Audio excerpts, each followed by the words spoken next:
Hey guys, muscle testing.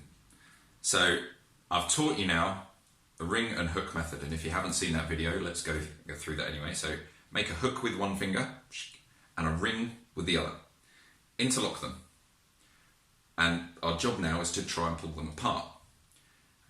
When we ask our body something that it likes, this will remain strong. And when it shows up something that it dislikes, it will go weak.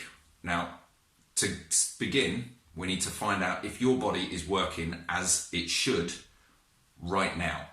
Because otherwise, every muscle test you do on yourself, you'll never be sure if it's right or wrong.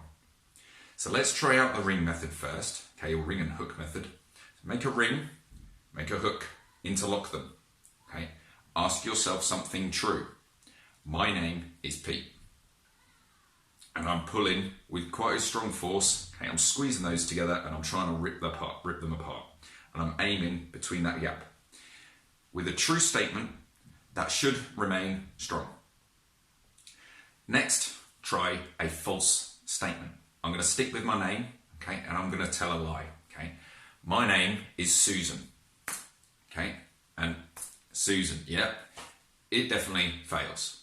So now I know I'm good to continue with muscle testing.